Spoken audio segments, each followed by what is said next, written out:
Hello friends, welcome to Janvitha creations. Friends, ಇವತ್ತಿನ design ಹಾಕೋದಕ್ಕೆ ಈ ರೀತಿದು ಬೀಡ್ಗಳನ್ನ ತೊಗೊಂಡಿದ್ದೀನಿ. 6 ಎಳೆ ದಾರನ ತೆಗೆದು ನಾಟ್ ಹಾಕ್ಕೊಂಡಿದ್ದೀನಿ.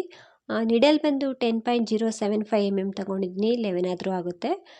ತುಂಬ ಈಸಿಯಾಗಿ ಒಂದೇ ಸ್ಟೆಪ್ಪಲ್ಲಿ ಹಾಕುವಂಥ ಒಂದು ಹೊಸ ರೀತಿಯ ಸೀರೆ ಕುಚ್ಚು ಅಂತಲೇ ಅನ್ಬೋದು. ಇದನ್ನು ನಾನು ಬಟ್ಟೆಗೆ ಹಾಕಿ ತೋರಿಸ್ತಾಯಿನಿ. ರೈಟ್ ಸೈಡಿಂದ ಹಾಕ್ತಾಯಿನಿ. ನೀವೇನಾದರೂ ಸೀರೆಗೆ ಹಾಕ್ಕೊಳ್ಬೇಕಿದ್ರೆ ಸೀದಾ ಸೈಡಿಂದನೇ ಹಾಕ್ಕೊಳ್ಳಿ, ಅಂದರೆ ಸೀರೆ ಪಲ್ಲು ರೈಟ್ ಸೈಡಿಂದನೇ ಹಾಕ್ಕೊಳ್ಳಿ. ನಾನು ಕೂಡ ರೈಟ್ ಸೈಡಿಂದನೇ ಹಾಕ್ತಾ ಇರೋದು. ಇಲ್ಲಿ ನಾನು ಲಾಕ್ ಮಾಡಿಕೊಂಡೆ. ಲಾಕ್ ಆದಮೇಲೆ ಅದ್ರ ಪಕ್ಕದಲ್ಲಿ ಮತ್ತೊಂದು ಸಲ ಲಾಕ್ ಮಾಡ್ಕೊಳ್ತಾ ಇದ್ದೀನಿ. ಈ ರೀತಿ 2 ಸಲ ಲಾಕ್ ಮಾಡೋದ್ರಿಂದ ಸೆಕ್ಯೂರ್ ಆಗಿರುತ್ತೆ, ಅದು ಬಿಚ್ಚೋಗೋದಿಲ್ಲ ಅನ್ನೋ ಕಾರಣಕ್ಕಷ್ಟೇ. 2 ಸಲ ಲಾಕ್ ಮಾಡಿಕೊಂಡು ನಾನು ಒಂದು 2 ಚೈನ್ನ ಹಾಕ್ಕೊಳ್ತೀನಿ ಇಲ್ಲಿಂದನೇ. ತುಂಬ ಈಸಿ ಇದೆ ಫ್ರೆಂಡ್ಸ್, ಒಂದೇ ಸ್ಟೆಪ್ ಡಿಸೈನು. ಎಲ್ಲರೂ ಕೂಡ ಹಾಕ್ಕೊಳ್ಬೋದು. ಸಿಂಪಲ್ ಸೀರೆಗಳಿಗೆ, ಕಾಟನ್ ಸೀರೆಗಳಿಗೆ ತುಂಬಾ ಚೆನ್ನಾಗಿ ಕಾಣಿಸುತ್ತೆ. 2 ಚೈನ್ಗಳನ್ನ ಹಾಕ್ಕೊಂಡು ಸೂಜಿ ಮೇಲೆ ಒಂದು ಸಲ ಥ್ರೆಡ್ಡನ್ನು ಸುತ್ತಕೊಂಡು ಈ ರೀತಿ ಸ್ಲ್ಯಾಟಿಂಗ್ ಆಗಿ ಇಟ್ಕೊಂಡು ನಾನು ಒಂದು ಡಬಲ್ ಕ್ರೋಶೆ ಕಂಬನ ಮಾಡ್ತಾಯಿದ್ದೀನಿ. ಸ್ವಲ್ಪ ಸ್ಲ್ಯಾಟಿಂಗ್ ಆಗಿ ಇಟ್ಕೊಂಡು ಅದನ್ನು ಡಬಲ್ ಕ್ರೋಶೆ ಕಂಬನ ಮಾಡಬೇಕು. ಸೂಜಿ ಮೇಲೆ 3 ದಾರ ಇರುತ್ತೆ. ಈ ರೀತಿ ಬಟ್ಟೆಗೆ ಚುಚ್ಚಿ ಥ್ರೆಡ್ಡನ್ನು ತಂದಮೇಲೆ ನೀಡಲ್ ಮೇಲೆ 3 ದಾರ ಇರುತ್ತೆ. 2 ದಾರದಿಂದ ಒಂದು ಸಲ ಥ್ರೆಡ್ಡನ್ನು ಹೇಳ್ಕೊಳ್ಬೇಕು, ಮತ್ತೆರಡು ದಾರದಿಂದ ಥ್ರೆಡ್ಡನ್ನು ಹೇಳ್ಕೊಳ್ಬೇಕು. ಒಂದು ಡಬಲ್ ಕ್ರೋಶೆ ಕಂಬ ಆಯಿತು. ಮತ್ತೆ ಸೂಜಿ ಮೇಲೆ ಥ್ರೆಡ್ಡನ್ನು ಸುತ್ತಕೊಂಡು ಆ ಕಂಬದ ಪಕ್ಕನೇ ನಾನು ಒಂದು ಡಬಲ್ ಕ್ರೋಶೆ ಕಂಬನ ಮಾಡ್ತಾಯಿದ್ದೀನಿ. ಅಲ್ಲಿಗೆ ನಮಗೆ 2 ಡಬಲ್ ಕ್ರೋಶೆ ಕಂಬ ಪಕ್ಕದಲ್ಲೇ ಬರುತ್ತೆ. 2 ಡಬಲ್ ಕ್ರೋಶೆ ಕಂಬನ ಮಾಡಿ ಇವಾಗ ನಾನು ಸ್ವಲ್ಪ ಥ್ರೆಡ್ನ ಮೇಲೆತ್ತಿ ಬೀಡನ್ನ ಹಾಕ್ಕೊಳ್ತೀನಿ. ಫ್ರೆಂಡ್ಸ್, ಇಲ್ಲಿ ನೀವು ಬೀಡ್ಗಳನ್ನ ಚೇಂಜಸ್ ಮಾಡಿ ಹಾಕ್ಕೊಳ್ಬೋದು. ಇದಕ್ಕಿಂತ ಬಿಗ್ ಸೈಜ್ ಆದರೂ ತಗೊಳ್ಬೋದು, ಸ್ಮಾಲ್ ಸೈಜ್ ಬೀಡ್ ಆದರೂ ತಗೊಳ್ಬೋದು. ಬೀಡನ್ನ ಥ್ರೆಡ್ಡಿಗೆ ಹಾಕ್ಕೊಂಡೆ, ಅದನ್ನು ಲಾಕ್ ಮಾಡಿಕೊಂಡೆ. ಲಾಕ್ ಆದಮೇಲೆ ಸೂಜಿ ಮೇಲೆ 1 ಟೈಮ್ ದಾರ ಸುತ್ತಕೊಂಡು ಆಲ್ರೆಡಿ ಕಂಬ ಇರುತ್ತೆ ನೋಡಿ ಈ ಬಟ್ಟೆ ಮೇಲೆ, ಆ ಕಂಬದ ಪಕ್ಕನೇ ಮತ್ತೊಂದು ಡಬಲ್ ಕ್ರೋಶೆ ಕಂಬನ ಮಾಡ್ತಾಯಿದ್ದೀನಿ. ಬಟ್ಟೆಗೆ ನಿಡಲ್ನ ಚುಚ್ಚಿ ಥ್ರೆಡ್ನ ತಂದು ಡಬಲ್ ಕ್ರೋಶೆ ಕಂಬನ ಮಾಡಬೇಕು. ಮತ್ತೆ ಸೂಜಿ ಮೇಲೆ ದಾರನ ಸುತ್ತಕೊಂಡು ಮತ್ತೆ ಇನ್ನೂ ಒಂದು ಕಂಬನ ಅದ್ರ ಪಕ್ಕನೇ ಮಾಡ್ಕೊಳ್ತೀನಿ. ಸೊ 2 ಕಂಬ ಆದಮೇಲೆ ಒಂದು ಬೀಡ್ ಬರುತ್ತೆ, ಮತ್ತೆರಡು ಕಂಬ ಬರುತ್ತೆ. ನಂತರ ನಾನಿಲ್ಲಿ ಸೂಜಿ ಮೇಲೆ ಥ್ರೆಡ್ಡನ್ನು ಸುತ್ತಕೊಳ್ತೀನಿ. ಅದನ್ನು ಕೂಡ ಅಷ್ಟೇ ಸ್ಲ್ಯಾಟಿಂಗ್ ಆಗಿ ಇಟ್ಕೊಂಡು ಒಂದು ಡಬಲ್ ಕ್ರೋಶೆ ಕಂಬನ ಮಾಡ್ಕೊಳ್ತೀನಿ. ಈ ರೀತಿ ಇಟ್ಕೊಳ್ಳಿ. ನಿಮ್ಗೆ ಗೊತ್ತಾಗಲಿಲ್ಲ ಅಂದರೆ ಅದು ಎಲ್ಲಿಗೆ ಬರುತ್ತಾ ಅಲ್ಲಿಗೆ ಇಟ್ಕೊಂಡು ಕಂಬನ ಮಾಡ್ಕೊಳ್ಬೋದು. ಒಂದು ಡಬಲ್ ಕ್ರೋಶೆ ಕಂಬ ಆಯಿತು. ಅದ್ರ ಪಕ್ಕನೇ ಇನ್ನೂ ಒಂದು ಡಬಲ್ ಕ್ರೋಶೆ ಕಂಬ. ಸೂಜಿ ಮೇಲೆ ಒಂದು ಸಲ ಥ್ರೆಡ್ಡನ್ನು ಸುತ್ತಕೊಂಡು ಬಟ್ಟೆಗೆ ನಿಡಲ್ನ ಚುಚ್ಚಿ ಥ್ರೆಡ್ನ ತಂದಾಗ ಸೂಜಿ ಮೇಲೆ 3 ದಾರ ಇರುತ್ತೆ. 2 ದಾರದಿಂದ ಒಂದು ಮತ್ತೆರಡು ದಾರದಿಂದ ಒಂದು ಸಲ ಥ್ರೆಡ್ಡನ್ನು ಪಾಸ್ ಮಾಡಬೇಕು. ಆವಾಗ ಡಬಲ್ ಕ್ರೋಶೆ ಕಂಬ ಆಗುತ್ತೆ. 2 ಡಬಲ್ ಕ್ರೋಶೆ ಕಂಬ ಆದಮೇಲೆ ಒಂದು ಬೀಡನ್ನ ಹಾಕ್ಕೊಳ್ಬೇಕು. ಬೀಡನ್ನ ಥ್ರೆಡ್ಡಿಗೆ ಹಾಕಿ ಬೀಡ್ ಲಾಕ್ ಮಾಡಬೇಕು. ಬೀಡ್ ಲಾಕ್ ಆದಮೇಲೆ ಸೂಜಿ ಮೇಲೆ ಒಂದು ಸಲ ಥ್ರೆಡ್ಡನ್ನು ಸುತ್ತಕೊಂಡು ಆಲ್ರೆಡಿ ಬಟ್ಟೆ ಮೇಲೆ ಕಂಬ ಇರುತ್ತಲ್ವ, ಆ ಕಂಬದ ಪಕ್ಕ ನಾನು ಡಬಲ್ ಕ್ರೋಶೆ ಕಂಬಗಳನ್ನ ಮಾಡ್ತಾಯಿದ್ವಿ. ಈ ಸೈಡು ಕೂಡ 2 ಡಬಲ್ ಕ್ರೋಶೆ ಕಂಬ ಬರುತ್ತೆ. ಮತ್ತೆ ಇನ್ನೂ ಒಂದು ಕಂಬ ಅದ್ರ ಪಕ್ಕನೇ ಮಾಡ್ಕೊಳ್ತಾ ಇದ್ದೀನಿ.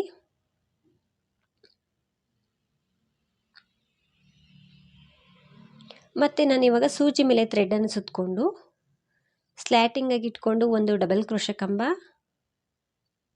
ಮತ್ತೆ ಎಲ್ಲೂ ಚೈನ್ ಹಾಕೊಳ್ಳೋ ಅವಶ್ಯಕತೆ ಇಲ್ಲ. ಕಂಬ ಆದ ತಕ್ಷಣ ಮತ್ತೆ ನಾನು ಸೂಜಿ ಮೇಲೆ ಥ್ರೆಡ್ಡನ್ನು ಸುತ್ತಕೊಂಡು ಡಬಲ್ ಕ್ರೋಶೆ ಕಂಬನ ಮಾಡ್ತಾಯಿದ್ದೀನಿ. ಇನ್ನು ಒಂದು ಕಂಬ ಅದ್ರ ಪಕ್ಕನೇ 2 ಡಬಲ್ ಕ್ರೋಶೆ ಕಂಬ ಆದಮೇಲೆ ಸ್ವಲ್ಪ ಥ್ರೆಡ್ನ ಮೇಲೆತ್ತಿ ಬೀಡನ್ನ ಹಾಕ್ಕೊಳ್ಬೇಕು. ಬೀಡನ್ನ ಥ್ರೆಡ್ಡಿಗೆ ಹಾಕ್ಕೊಂಡು ಬೀಡ್ ಲಾಕ್ ಮಾಡಬೇಕು. ಬೀಡ್ ಲಾಕ್ ಆದಮೇಲೆ ಸೂಜಿ ಮೇಲೆ ಒಂದು ಸಲ ಥ್ರೆಡ್ಡನ್ನು ಸುತ್ತಕೊಂಡು ಆ ಕಂಬದ ಪಕ್ಕನೇ ಒಂದು ಡಬಲ್ ಕ್ರೋಶೆ ಕಂಬನ ಮಾಡ್ತಾಯಿದ್ದೀನಿ. ಫಸ್ಟ್ 2 ಲೂಪಿಂದ ಒಂದು ಮತ್ತೆರಡು ಲೂಪಿಂದ ಒಂದು ಸಲ ಥ್ರೆಡ್ಡನ್ನು ಪಾಸ್ ಮಾಡಿದಾಗ ಡಬಲ್ ಕ್ರೋಶೆ ಕಂಬ ಆಗುತ್ತೆ. ಫ್ರೆಂಡ್ಸ್, ಇಲ್ಲಿ ಸ್ವಲ್ಪ ಚೇಂಜಸ್ ಇದೆ. 2 ಆರ್ಚ್ಗಳಾದಮೇಲೆ 3ನೇ ಆರ್ಚಿಗೆ ನಾನು 4 ಚೈನ್ಗಳನ್ನ ಹಾಕ್ತಾಯಿದ್ದೀನಿ. ಕಂಬ ಆದ ತಕ್ಷಣ 4 ಚೈನ್ಗಳನ್ನ ಹಾಕಿ ಬಟ್ಟೆಯನ್ನು ಹಿಂದೆ ತಿರುಗಿಸ್ಕೊಂಡು ಬೀಡ್ಗಿಂತ ಮುಂಚೆ 2 ಕಂಬ ಇರುತ್ತೆ ನೋಡಿ ಈ ಸೈಡು, ಕಂಬದ ಹಿಂದೆ 2 ಕಂಬ ಬೀಡ್ ಹಿಂದೆ 2 ಕಂಬ ಇರುತ್ತೆ. ಆ 2 ಕಂಬದ ಹೋಲ್ ಗ್ಯಾಪ್ ಕಾಣಿಸುತ್ತೆ, 2 ಕಂಬದ ಮೇಲೂ ಕೂಡ ನಾವು ಸಿಂಗಲ್ ಕ್ರೋಶನ ಮಾಡಬೇಕು. ಒಂದು ಸಿಂಗಲ್ ಕ್ರೋಶನ ಮಾಡಿ ಅದರ ಪಕ್ಕದಲ್ಲಿ ಮತ್ತೊಂದು ಸಲ ಸಿಂಗಲ್ ಕ್ರೋಶನ ಮಾಡ್ತಾ ಇದೀನಿ. 2 ಸಲ ಸಿಂಗಲ್ ಕ್ರೋಶ ಆದಮೇಲೆ ಸೀದಾ ಸೈಡ್ಗೆ ತಿರುಗಿಸ್ಕೊಳ್ತಾ ಇದೀನಿ. ಬಟ್ಟೆಯನ್ನು ಸೀದಾ ಸೈಡ್ಗೆ ತಿರುಗಿಸ್ಕೊಂಡು ಇವಾಗ 2 ಚೈನ್ನ ಹಾಕೊಳ್ತೀನಿ. 1 2 ಚೈನನ್ನು ಹಾಕಿ ಸೂಜಿ ಮೇಲೆ ಒಂದು ಸಲ ಥ್ರೆಡನ್ನು ಸುತ್ತಕೊಂಡು ಬೀಡ್ ಕೆಳಗಡೆ ಇರುವಂತಹ 4 ಚೈನ್ ಏನಿದೆ ಅದರೊಳಗಡೆ ನಿಡಲ್ನ ಹಾಕಿ ಥ್ರೆಡ್ನ ತಂದು ಸೂಜಿ ಮೇಲೆ 3 ದಾರ ಇರುತ್ತೆ, 2ರಿಂದ 1 ಮತ್ತು 2 ದಾರದಿಂದ 1 ಅಂದರೆ ಡಬಲ್ ಕ್ರೋಶ ಕಂಬನ ಮಾಡಬೇಕು. 2 ಚೈನ್ನ ಹಾಕ್ಕೊಂಡು ಡಬಲ್ ಕ್ರೋಶ ಕಂಬನ ಮಾಡಿಕೊಂಡೆ. ಕಂಬ ಆದಮೇಲೆ 3 ಚೈನ್ನ ಹಾಕ್ತಾ ಇದೀನಿ. ಇವಾಗ ಅದೇ ಕಂಬದ ಕೆಳಗಡೆಯಿಂದ ಈ ರೀತಿ ಹೋಗಿ ಥ್ರೆಡ್ನ ತಂದು ಲಾಕ್ ಮಾಡಿಕೊಂಡೆ. ಆವಾಗ ಕಂಬದ ಮೇಲೆ ಒಂದು ಪಿಕೌಟ್ ಆಗುತ್ತೆ. ಮತ್ತು ಸೂಜಿ ಮೇಲೆ ಥ್ರೆಡನ್ನು ಸುತ್ತಕೊಂಡು ಒಂದು ಸಲ 4 ಚೈನ್ ಗ್ಯಾಪಲ್ಲೇ ಹೋಗಿ ಥ್ರೆಡ್ನ ತಂದು ಡಬಲ್ ಕ್ರೋಶ ಕಂಬನ ಮಾಡ್ತಾಯಿದ್ದೀನಿ. ಕಂಬ ಆದಮೇಲೆ 3 ಚೈನ್ನ ಹಾಕಿ ಅದೇ ಕಂಬಕ್ಕೇ ಲಾಕ್ ಮಾಡ್ತಾಯಿದ್ದೀನಿ. 2 ಡಬಲ್ ಕ್ರೋಶ ಕಂಬ ಆಯಿತು ಅಂದರೆ ಕಂಬದ ಮೇಲೆ 2 ಪಿಕೌಟ್ ಆಯಿತು. ಇವಾಗ ನಾನು ಸೂಜಿ ಮೇಲೆ 2 ಸಲ ಥ್ರೆಡನ್ನು ಸುತ್ತಕೊಂಡೆ. 2 ಸಲ ಥ್ರೆಡನ್ನು ಸುತ್ತಕೊಂಡು ಆ 4 ಚೈನ್ ಗ್ಯಾಪಲ್ಲೇ ಹೋಗಿ ಥ್ರೆಡ್ನ ತಂದು 2ರಿಂದ 1 ಮತ್ತೆ 2 ಲೂಪಿಂದ 1 ಮತ್ತೆ 2 ಲೂಪಿಂದ 1 ಈ ರೀತಿ ನಾವು 3 ಬಾರಿ 2 ಲೂಪಲ್ಲಿ ಥ್ರೆಡನ್ನು ಪಾಸ್ ಮಾಡಿದಾಗ ತ್ರಿಬಲ್ ಕ್ರೋಶ ಕಂಬ ಆಗುತ್ತೆ. ಕಂಬ ಆದಮೇಲೆ 3 ಚೈನ್ನ ಹಾಕಿ ಅದೇ ಕಂಬಕ್ಕೆ ಲಾಕ್ ಮಾಡಿದಾಗ ಪಿಕೌಟ್ ಆಗುತ್ತೆ. ತ್ರಿಬಲ್ ಕ್ರೋಶಕ್ಕೆ ಪಿಕೌಟ್ನ ಮಾಡ್ಕೊಂಡಿದ್ದೀನಿ. ನಾನಿವಾಗ ಮತ್ತೆ ಡಬಲ್ ಕ್ರೋಶ ಕಂಬನ ಮಾಡ್ತಾಯಿದ್ದೀನಿ. ಆ ತ್ರಿಬಲ್ ಕ್ರೋಶಕ್ಕಿಂತ ಮುಂಚೆ ಎಷ್ಟು ಕಂಬ ಇತ್ತೋ ಅಂದರೆ ಡಬಲ್ ಕ್ರೋಶಗಳು ಎಷ್ಟಿತ್ತೋ ಅಷ್ಟನ್ನೇ ಮಾಡ್ಕೊಳ್ಬೇಕು. ಹಾಗಾಗಿ ಡಬಲ್ ಕ್ರೋಶ ಕಂಬನ ಮಾಡಿ 3 ಚೈನ್ನ ಹಾಕಿ ಅದೇ ಕಂಬಕ್ಕೇ ಲಾಕ್ ಮಾಡಿಕೊಂಡೆ. ಮತ್ತು ಸೂಜಿ ಮೇಲೆ ಥ್ರೆಡನ್ನು ಸುತ್ತಕೊಂಡು ಒಂದು ಸಲ ಆ 4 ಚೈನ್ ಗ್ಯಾಪಲ್ಲೇ ಹೋಗಿ ಥ್ರೆಡ್ನ ತಂದು ಡಬಲ್ ಕ್ರೋಶ ಕಂಬನ ಮಾಡ್ತಾಯಿದ್ದೀನಿ. ಕಂಬ ಆದಮೇಲೆ 3 ಚೈನ್ನ ಹಾಕಬೇಕು. ಫ್ರೆಂಡ್ಸ್, ಇದು ಕೂಡ ತುಂಬ ಈಸಿ ಇದೆ. ಈ ರೀತಿ ಆರ್ಚನ್ನು ನಾನು ತುಂಬ ಸಲ ಮಾಡಿ ತೋರಿಸಿದ್ದೀನಿ. ಇಲ್ಲಿ ನಾನು 2 ಡಿಸೈನ ಮಿಕ್ಸ್ ಮಾಡಿ ಹಾಕ್ತಾಯಿದ್ದೀನಿ. ಸೊ ತುಂಬ ಕ್ಯೂಟಾಗಿ ಬರುತ್ತೆ, ನೀಟಾಗಿ ಫಿನಿಶಿಂಗ್ ಬರುತ್ತೆ. ಇವಾಗ ನಾನು 2 ಚೈನ್ನ ಹಾಕಿ ಲಾಕ್ ಮಾಡಿಕೊಂಡೆ ಅದೇ ಪ್ಲೇಸಲ್ಲಿ. ಸೂಜಿ ಮೇಲೆ ಥ್ರೆಡನ್ನು ಸುತ್ತಕೊಂಡು ಇವಾಗ ನಾವು ಬಟ್ಟೆ ಮೇಲೆ ಏನು ಒಂದು ಡಬಲ್ ಕ್ರೋಶ ಕಂಬ ಇರುತ್ತೋ ಅದ್ರ ಪಕ್ಕದಲ್ಲಿ ಇನ್ನೂ ಒಂದು ಡಬಲ್ ಕ್ರೋಶ ಕಂಬನ ಮಾಡಬೇಕು. ಮತ್ತು ಸೂಜಿ ಮೇಲೆ ಥ್ರೆಡನ್ನು ಸುತ್ತಕೊಂಡು ಸ್ಲ್ಯಾಟಿಂಗ್ ಆಗಿ ಇಟ್ಕೊಂಡು ಡಬಲ್ ಕ್ರೋಶ ಕಂಬನ ಮಾಡ್ಕೊಳ್ತೀನಿ. ಬಟ್ಟೆಗೆ ನಿಡಲ್ನ ಚುಚ್ಚಿ ಥ್ರೆಡ್ನ ತಂದಾಗ ಸೂಜಿ ಮೇಲೆ 3 ದಾರ ಇರುತ್ತೆ, 2ರಿಂದ 1 ಮತ್ತು 2 ಲೂಪಿಂದ 1 ಮತ್ತು ಸೂಜಿ ಮೇಲೆ ಥ್ರೆಡನ್ನು ಸುತ್ತಕೊಂಡು ಅದ್ರ ಪಕ್ಕದಲ್ಲೇ ಹೋಗಿ ಥ್ರೆಡ್ನ ತಂದು ಮತ್ತೊಂದು ಡಬಲ್ ಕ್ರೋಶ ಕಂಬ ಆದಮೇಲೆ ನಾವು ಬೀಡನ್ನ ಹಾಕ್ಕೊಳ್ಬೇಕು. ಫ್ರೆಂಡ್ಸ್, ಇದಕ್ಕೆ ಕುಚ್ಚನ್ನು ಕಟ್ಟೋದಕ್ಕೆ ಎಕ್ಸ್ಟ್ರಾ ಏನು ಪ್ಲೇಸ್ ಬಿಡೋ ಅವಶ್ಯಕತೆ ಇಲ್ಲ. ಎಲ್ಲಿ ಕುಚ್ಚನ್ನು ಕಟ್ಕೊಳ್ಬೋದು ಅಂತಲೂ ಕೂಡ ಹೇಳ್ತೀನಿ. ಬೀಡನ್ನ ಥ್ರೆಡ್ಡಿಗೆ ಹಾಕ್ಕೊಂಡು ಬೀಡ್ ಲಾಕ್ ಮಾಡಿ ಸೂಜಿ ಮೇಲೆ ಥ್ರೆಡನ್ನು ಸುತ್ತಕೊಂಡು ಆ ಕಂಬಗಳ ಬೇಸ್ ಲೈನಲ್ಲಿ ಕಂಬ ಇರುತ್ತೆ ನೋಡಿ, 2 ಡಬಲ್ ಕ್ರೋಶ ಕಂಬ ಇರುತ್ತಲ್ವ ಅದ್ರ ಪಕ್ಕನೇ ಮತ್ತೆರಡು ಡಬಲ್ ಕ್ರೋಶ ಕಂಬನ ಮಾಡಬೇಕು.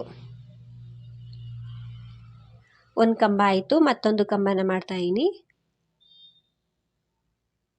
ಕಂಬ ಆದಮೇಲೆ ಮತ್ತೆ ನಾವು ಸೂಜಿ ಮೇಲೆ ಥ್ರೆಡನ್ನು ಸುತ್ತಕೊಳ್ಬೇಕು. ಇದೇ ರೀತಿ ನಾವು ಆರ್ಚನ್ನು ಮಾಡಬೇಕು. ಸೊ ಆರ್ಚ್ಗಿಂತ ಮುಂಚೆ 2 ಮಿನಿ ಆರ್ಚ್ಗಳಿತ್ತಲ್ವ ಅದೇ ರೀತಿ ಇಲ್ಲೂ ಕೂಡ 2 ಮಿನಿ ಆರ್ಚ್ಗಳನ್ನ ಮಾಡ್ಕೊಳ್ತೀನಿ. ಅಂದರೆ ಬೀಡನ್ನ ಹಾಕ್ಕೊಂಡು ಆರ್ಚ್ ರೀತಿಯಾಗಿ ಮಾಡ್ಕೊಳ್ತೀನಿ. ಡಬಲ್ ಕ್ರೋಶ ಕಂಬನ ಮಾಡಿ ಅದ್ರ ಪಕ್ಕದಲ್ಲಿ ಮತ್ತೊಂದು ಸಲ ಡಬಲ್ ಕ್ರೋಶ ಕಂಬ. ಸೊ 2 ಕಂಬ ಮಾಡಿನೇ ನಾವು ಬೀಡನ್ನ ಹಾಕ್ಕೊಳ್ಬೇಕು. ಸ್ವಲ್ಪ ಥ್ರೆಡ್ನ ಮೇಲೆತ್ತಿ ಬೀಡನ್ನ ಹಾಕ್ಕೊಳ್ತಾ ಇದ್ದೀನಿ. ಬೀಡನ್ನ ಥ್ರೆಡ್ಡಿಗೆ ಹಾಕ್ಕೊಂಡು ಅದನ್ನು ಬೀಡ್ ಲಾಕ್ ಮಾಡಬೇಕು. ಈ ರೀತಿ ಬೀಡ್ ಲಾಕ್ ಮಾಡಿ ಮತ್ತೆ ನಾನು ಸೂಜಿ ಮೇಲೆ ಥ್ರೆಡ್ಡನ್ನು ಸುತ್ತಕೊಂಡು ಆಲ್ರೆಡಿ ಕಂಬಗಳಿರುತ್ತಲ್ವ ಬಟ್ಟೆ ಮೇಲೆ ಅದ್ರ ಪಕ್ಕನೇ ಮತ್ತೆರಡು ಕಂಬನ ಮಾಡ್ಕೊಳ್ತೀನಿ. ಸೊ ಆರ್ಚ್ ಆದಮೇಲೆ ಮಧ್ಯದಲ್ಲಿ 2 ಬೀಡ್ ಬರುತ್ತೆ. 3ನೇ ಬೀಡ್ಗೆ ನಾವು ಆರ್ಚನ್ನು ಮಾಡ್ಕೊಳ್ಬೋದು. 2 ಡಬಲ್ ಕ್ರೋಶ ಕಂಬ, ಆ ಕಂಬದ ಪಕ್ಕನೇ ಮಾಡ್ಕೊಳ್ಳಿ. ಗ್ಯಾಪನ್ನು ಕೊಡೋದಕ್ಕೆ ಹೋಗಬೇಡಿ, ಗ್ಯಾಪ್ ಕೊಟ್ಟರೆ ಅಷ್ಟೊಂದು ಚೆನ್ನಾಗಿ ಕಾಣಿಸೋದಿಲ್ಲ. ಮತ್ತು ಸೂಜಿ ಮೇಲೆ ಥ್ರೆಡನ್ನು ಸುತ್ತಕೊಂಡು ಸ್ಲ್ಯಾಟಿಂಗ್ ಆಗಿ ಇಟ್ಕೊಂಡು ಡಬಲ್ ಕ್ರೋಶ ಕಂಬನ ಮಾಡ್ತಾಯಿದ್ದೀನಿ. ಡಬಲ್ ಕ್ರೋಶೆ ಕಂಬ ಆದಮೇಲೆ ಬೀಡನ್ನ ಹಾಕ್ಕೊಳ್ಬೇಕು. ಸಾರಿ, ಇನ್ನೂ ಒಂದು ಡಬಲ್ ಕ್ರೋಶೆ ಕಂಬನ ಮಾಡ್ಕೊಳ್ತೀನಿ. 2 ಡಬಲ್ ಕ್ರೋಶೆ ಕಂಬ ಆದಮೇಲೆ ನಾವು ಬೀಡನ್ನ ಹಾಕ್ಕೊಳ್ಬೇಕು. ಬೀಡನ್ನ ಹಾಕ್ಕೊಂಡು ನಂತರ ಒಂದು ಕಂಬನ ಮಾಡಿ ಆರ್ಚನ್ನು ಮಾಡಬೇಕು. ಸೊ ಬೀಡನ್ನ ಹಾಕ್ಕೊಂಡ್ಮೇಲೆ ಅದನ್ನು ಲಾಕ್ ಮಾಡಿ ಡಬಲ್ ಕ್ರೋಶೆ ಕಂಬನ ಮಾಡ್ಕೊಳ್ತಾ ಇದ್ದೀನಿ. ಕಂಬ ಆದಮೇಲೆ ಇವಾಗ ನಾವು ವರ್ಕ್ ಮಾಡೋದಕ್ಕೆ ಚೈನ್ಗಳನ್ನ ಹಾಕ್ಕೊಳ್ಬೇಕು. ಸಾರಿ, 4 ಚೈನನ್ನು ಹಾಕ್ಕೊಳ್ಬೇಕು ಇದೇ ರೀತಿ. ಸೊ ಆರ್ಚ್ ಆದಮೇಲೆ 3ನೇ ಬೀಡ್ಸ್ಗೆ ನಮಗೆ ಆರ್ಚ್ ಬರುತ್ತೆ. ಹಾಗಾಗಿ ಇಲ್ಲಿ 4 ಚೈನನ್ನು ಹಾಕ್ಕೊಳ್ತಾ ಇದ್ದೀನಿ. ಒಂದು ಡಬಲ್ ಕ್ರೋಶೆ ಕಂಬನ ಮಾಡಿ 4 ಚೈನನ್ನು ಹಾಕ್ಕೊಂಡು ಬಟ್ಟೆಯನ್ನು ಹಿಂದೆ ತಿರುಗಿಸ್ಕೊಂಡು ಇಲ್ಲಿ ನಾವು 2 ಸಲ ಸಿಂಗಲ್ ಕ್ರೋಶನ ಮಾಡಬೇಕು. 4 ಚೈನನ್ನು ಹಾಕಿ ಫಸ್ಟ್ ಒಂದು ಕಂಬದ ಮೇಲೆ ಸಿಂಗಲ್ ಕ್ರೋಶ, ಸೆಕೆಂಡ್ ಒಂದು ಕಂಬದ ಮೇಲೂ ಕೂಡ ಸಿಂಗಲ್ ಕ್ರೋಶ. ಹೋಲ್ ಗ್ಯಾಪ್ ಚೆನ್ನಾಗಿ ಕಾಣಿಸುತ್ತೆ ಫ್ರೆಂಡ್ಸ್. ಅಲ್ಲಿ 2 ಮೇಲೂ ಕೂಡ ಒಂದೊಂದು ಸಲ ಸಿಂಗಲ್ ಕ್ರೋಶನ ಮಾಡಿಕೊಂಡು ಬಟ್ಟೆಯನ್ನು ಸೀದಾ ಸೈಡ್ಗೆ ತಿರುಗಿಸ್ಕೊಳ್ಬೇಕು. ಸೀದಾ ಸೈಡ್ಗೆ ತಿರುಗಿಸ್ಕೊಂಡ್ಮೇಲೆ ನಾನು 2 ಚೈನ್ನ ಹಾಕ್ಕೊಳ್ತಾ ಇದ್ದೀನಿ. ಇದೊಂಥರ ಬೇಸ್ಲೈನ್ ರೀತಿ ಹಾಕ್ಕೊಳ್ಳೇಬೇಕು ಕಂಬ ಮಾಡೋದಕ್ಕಿಂತ ಮುಂಚೆ. 2 ಚೈನ್ನ ಹಾಕ್ಕೊಂಡು ಸೂಜಿ ಮೇಲೆ ಒಂದು ಸಲ ಥ್ರೆಡನ್ನು ಸುತ್ತಕೊಂಡು ಡಬಲ್ ಕ್ರೋಶೆ ಕಂಬನ ಮಾಡ್ತಾಯಿದ್ದೀನಿ. ಫಸ್ಟ್ 2 ಲೂಪಿಂದ ಒಂದು, ನೆಕ್ಸ್ಟ್ ಇನ್ನೆರಡು ಲೂಪಿಂದ ಒಂದು ಮಾಡಿ 3 ಚೈನ್ನ ಹಾಕಿ ಅದೇ ಕಂಬಕ್ಕೆ ಲಾಕ್ ಮಾಡಬೇಕು. ಒಂದು ಪಿಕೋಟ್ ಆಗುತ್ತೆ ಫ್ರೆಂಡ್ಸ್. ದಾರ ಏನಾದರೂ ಮುಗ್ದೋದ್ಮೇಲೆ ಥ್ರೆಡ್ ಅಂದರೆ ಎಕ್ಸ್ಟ್ರಾ 6 ಎಳೆ ತಗೊಂಡು 2 ಕೂಡ ಗಂಟು ಹಾಕ್ಕೊಳ್ಳಿ. ಆದಷ್ಟು ಆ ಗಂಟು ಹಿಂದೆ ಹೋಗೋ ರೀತಿ ಕಂಬನ ಮಾಡ್ಕೊಳ್ಳಿ. ಸೊ ಮತ್ತೆ ನಾನು ಸೂಜಿ ಮೇಲೆ ಥ್ರೆಡನ್ನು ಸುತ್ತಕೊಂಡು ಡಬಲ್ ಕ್ರೋಶೆ ಕಂಬನ ಮಾಡಿದೆ. ಕಂಬ ಆದಮೇಲೆ 3 ಚೈನ್ನ ಹಾಕಿ ಅದೇ ಕಂಬಕ್ಕೆ ಪಿಕೋಟ್ನ ಮಾಡ್ತಾಯಿದ್ದೀನಿ. ಈ ನಾಟ್ ಇರುತ್ತಲ್ವ, ಅದು ಹಿಂದೆ ಹೋಗೋ ರೀತಿ ಮಾಡಿಕೊಂಡು ಆರ್ಚ್ ಎಲ್ಲ ಕಂಪ್ಲೀಟ್ ಆದಮೇಲೆ ಸ್ವಲ್ಪ ಗಮ್ ಹಾಕಿ ಅಂಟಿಸ್ಕೊಂಡ್ರೆ ನೀಟಾಗಿ ಫಿನಿಶಿಂಗ್ ಕಾಣಿಸುತ್ತೆ. ಇವಾಗ ನಾನು ತ್ರಿಬಲ್ ಕ್ರೋಶೆ ಕಂಬನ ಮಾಡ್ತಾಯಿದ್ದೀನಿ. 2 ಡಬಲ್ ಕ್ರೋಶೆ ಆದಮೇಲೆ ಒಂದು ತ್ರಿಬಲ್ ಕ್ರೋಶೆ ಕಂಬನ ಮಾಡಬೇಕು. ತ್ರಿಬಲ್ ಕ್ರೋಶೆ ಕಂಬ ಆದಮೇಲೆ ಮತ್ತೆ 2 ಡಬಲ್ ಕ್ರೋಶೆ ಕಂಬನ ಮಾಡಿ 2 ಚೈನ್ನ ಹಾಕಿ ಲಾಕ್ ಮಾಡಿದ್ರೆ ಆರ್ಚ್ ಫಿನಿಶಿಂಗ್ ಬರುತ್ತೆ ಫ್ರೆಂಡ್ಸ್. ಇಲ್ಲಿ ನಾನು ತ್ರಿಬಲ್ ಕ್ರೋಶೆ ಕಂಬಕ್ಕೆ ಪಿಕೋಟ್ನ ಮಾಡ್ತಾಯಿದ್ದೀನಿ. ಪಿಕೋಟ್ ಆದಮೇಲೆ ಮತ್ತೆ ನಾವು 2 ಸಲ ಡಬಲ್ ಕ್ರೋಶೆ ಕಂಬನ ಮಾಡಬೇಕು ಸ್ಟಾರ್ಟಿಂಗ್ ರೀತಿಯೇ. ತ್ರಿಬಲ್ ಕ್ರೋಶೆ ಕಂಬಕ್ಕೆ ಪಿಕೋಟ್ನ ಮಾಡಿದ್ದಾದಮೇಲೆ 2 ಡಬಲ್ ಕ್ರೋಶೆ ಕಂಬನ ಮಾಡ್ತಾಯಿದ್ದೀನಿ. ಡಬಲ್ ಕ್ರೋಶೆ ಕಂಬನ ಮಾಡಿ 3 ಚೈನ್ನ ಹಾಕಿ ಅದೇ ಕಂಬಕ್ಕೆ ಲಾಕ್ ಮಾಡಿದಾಗ ಪಿಕೋಟ್ ಆಗುತ್ತೆ. ಪಿಕೋಟ್ ಬೇಡನವರು ಹಾಗೇನಾದರೂ ನೀವು ಆರ್ಚನ್ನು ಮಾಡ್ಕೊಳ್ಬೋದು ಕಂಬ ರೀತಿಯಾಗಿ. ಮತ್ತು ಇದಕ್ಕೆ ಬೀಡ್ಗಳನ್ನೂ ಕೂಡ ಬಳಸ್ಕೊಳ್ಬೋದು. ಮಧ್ಯದಲ್ಲಿ ನಾವು ತ್ರಿಬಲ್ ಕ್ರೋಶೆ ಕಂಬ ಮಾಡಿರ್ತೀವಲ್ಲ, ಅಲ್ಲಿ ಬೇಕಿದ್ರೆ ಆ 3 ಚೈನ್ನ ಹಾಕ್ತೀವಲ್ಲ ಪಿಕೋಟ್ನ ಮಾಡೋದಕ್ಕೆ, ಒಂದು ಬೀಡನ್ನ ಹಾಕ್ಕೊಂಡು ಪಿಕೋಟ್ ಮಾಡ್ಕೊಳ್ಬೋದು. ತುಂಬ ಚೆನ್ನಾಗಿ ಕಾಣಿಸುತ್ತೆ. ನಾನು ಇಲ್ಲಿ ಯಾವುದೇ ಬೀಡ್ಸ್ಗಳನ್ನ ಬಳಸ್ಕೊಂಡಿಲ್ಲ. ಸೊ ಪಿಕೋಟ್ಗೆ ಯಾವುದೇ ಬೀಡ್ಗಳನ್ನ ಹಾಕ್ತೇನೆ ವರ್ಕ್ ಮಾಡ್ತಾಯಿದ್ದೀನಿ. ಎಲ್ಲ ಕಂಬಕ್ಕೂ ಕೂಡ ನೀವು ಪಿಕೋಟ್ ಮಾಡಬೇಕಿದ್ರೆ ಬೀಡನ್ನ ಹಾಕ್ಕೊಳ್ಬೋದು, ಗ್ರ್ಯಾಂಡ್ ಲುಕ್ಕಾಗಿ ಕಾಣಿಸುತ್ತೆ. 2 ಡಬಲ್ ಕ್ರೋಶೆ ಕಂಬನ ಅಂದರೆ 2 ಪಿಕೋಟ್ ಆದಮೇಲೆ 2 ಚೈನ್ನ ಹಾಕಿ ಆ 4 ಚೈನ್ಗೆ ಲಾಕ್ ಮಾಡಿಕೊಂಡೆ. ನಂತರ ಡಬಲ್ ಕ್ರೋಶೆ ಕಂಬನ ಮಾಡ್ತಾಯಿದ್ದೀನಿ ಬೇಸ್ ಲೈನ್ಗೆ. ಅಂದರೆ ಆಲ್ರೆಡಿ ಒಂದು ಕಂಬ ಇರುತ್ತೆ ನೋಡಿ ಬಟ್ಟೆ ಮೇಲೆ, ಅದ್ರ ಪಕ್ಕದಲ್ಲಿ ಒಂದು ಡಬಲ್ ಕ್ರೋಶೆ ಕಂಬನ ಮಾಡಿ ಸೂಜಿ ಮೇಲೆ ಥ್ರೆಡನ್ನು ಸುತ್ತಕೊಂಡು ಸ್ಲ್ಯಾಟಿಂಗ್ ಆಗಿ ಒಂದು ಡಬಲ್ ಕ್ರೋಶೆ ಕಂಬನ ಮಾಡಿಕೊಂಡೆ. ಅದ್ರ ಪಕ್ಕ ಇನ್ನೂ ಒಂದು ಡಬಲ್ ಕ್ರೋಶೆ ಕಂಬನ ಮಾಡ್ತಾಯಿದ್ದೀನಿ. ಇಲ್ಲಿ ಯಾವುದೇ ಚೈನ್ಗಳನ್ನ ಹಾಕ್ಕೊಳ್ತಾ ಇಲ್ಲ ಫ್ರೆಂಡ್ಸ್. ಕಂಬಗಳಾದಮೇಲೆ ನಾನು ಎಲ್ಲೂ ಕೂಡ ಚೈನ್ಗಳನ್ನ ಹಾಕಿಲ್ಲ. ಅಲ್ಲಿ ಕಂಬ ಆದ ತಕ್ಷಣ ಮತ್ತೆ ಇನ್ನೂ ಒಂದು ಕಂಬನ ಮಾಡಬೇಕು. ಆರ್ಚ್ ಮುಗಿದ ತಕ್ಷಣ ನಾವು ಕಂಬನ ಮಾಡಬೇಕು. ಚೈನ್ನ ಹಾಕ್ಕೊಂಡ್ಬಿಟ್ರೆ ಅಷ್ಟೊಂದು ಚೆನ್ನಾಗಿ ಕಾಣಿಸೋದಿಲ್ಲ ಅನ್ನಿಸ್ತು. 2 ಡಬಲ್ ಕ್ರೋಶೆ ಕಂಬ ಆದಮೇಲೆ ಬೀಡನ್ನ ಹಾಕಿ ಅದನ್ನು ಲಾಕ್ ಮಾಡಿ ಮತ್ತೆ 2 ಡಬಲ್ ಕ್ರೋಶೆ ಕಂಬನ ಮಾಡ್ತಾಯಿದ್ದೀನಿ. ಸೊ ಒಂದು ಆರ್ಚ್ ಆದಮೇಲೆ 2 ಬೀಡ್ ಬರುತ್ತೆ. ಇದೇ ರೀತಿ ನಾನು ಪೂರ್ತಿಯಾಗಿ ಕಂಪ್ಲೀಟ್ ಮಾಡ್ಕೊಳ್ತೀನಿ. ಸೊ ನೀಟಾಗಿ ಫಿನಿಶಿಂಗ್ ಬರುತ್ತೆ ಫ್ರೆಂಡ್ಸ್. ತುಂಬಾ ಈಸಿ ಇದೆ, ಎಲ್ಲರೂ ಕೂಡ ಹಾಕ್ಕೊಳ್ಳುವಂಥದ್ದು. ಕಾಟನ್ ಸೀರೆಗಳಿಗೆ, ಸಿಂಪಲ್ ಸೀರೆಗಳಿಗೆ ತುಂಬಾ ಚೆನ್ನಾಗಿ ಕಾಣಿಸುತ್ತೆ. ಸೊ ಇಲ್ಲಿ ನಾನು ಕೊನೆಯವರೆಗೂ ಹಾಕ್ಕೊಂಡು ಬಂದಿದ್ದೀನಿ. ಕೊನೆಯಲ್ಲಿ ಕೂಡ ಆರ್ಚ್ ಎಲ್ಲ ಕಂಪ್ಲೀಟ್ ಆದಮೇಲೆ 2 ಮಿನಿ ಆರ್ಚ್ಗಳನ್ನ ಮಾಡಿಕೊಂಡು ಒಂದು 2 ಚೈನ್ನ ಹಾಕಿ ಲಾಕ್ ಮಾಡಿ ಎಕ್ಸ್ಟ್ರಾ ಥ್ರೆಡನ್ನು ಕಟ್ ಮಾಡ್ಕೊಳ್ತಾ ಇದ್ದೀನಿ. ಸ್ಟಾರ್ಟಿಂಗ್ ರೀತಿಯೇ ಎಂಡಿಂಗ್ನೂ ಕೂಡ ಮಾಡ್ಕೊಂಡಿದ್ದೀನಿ.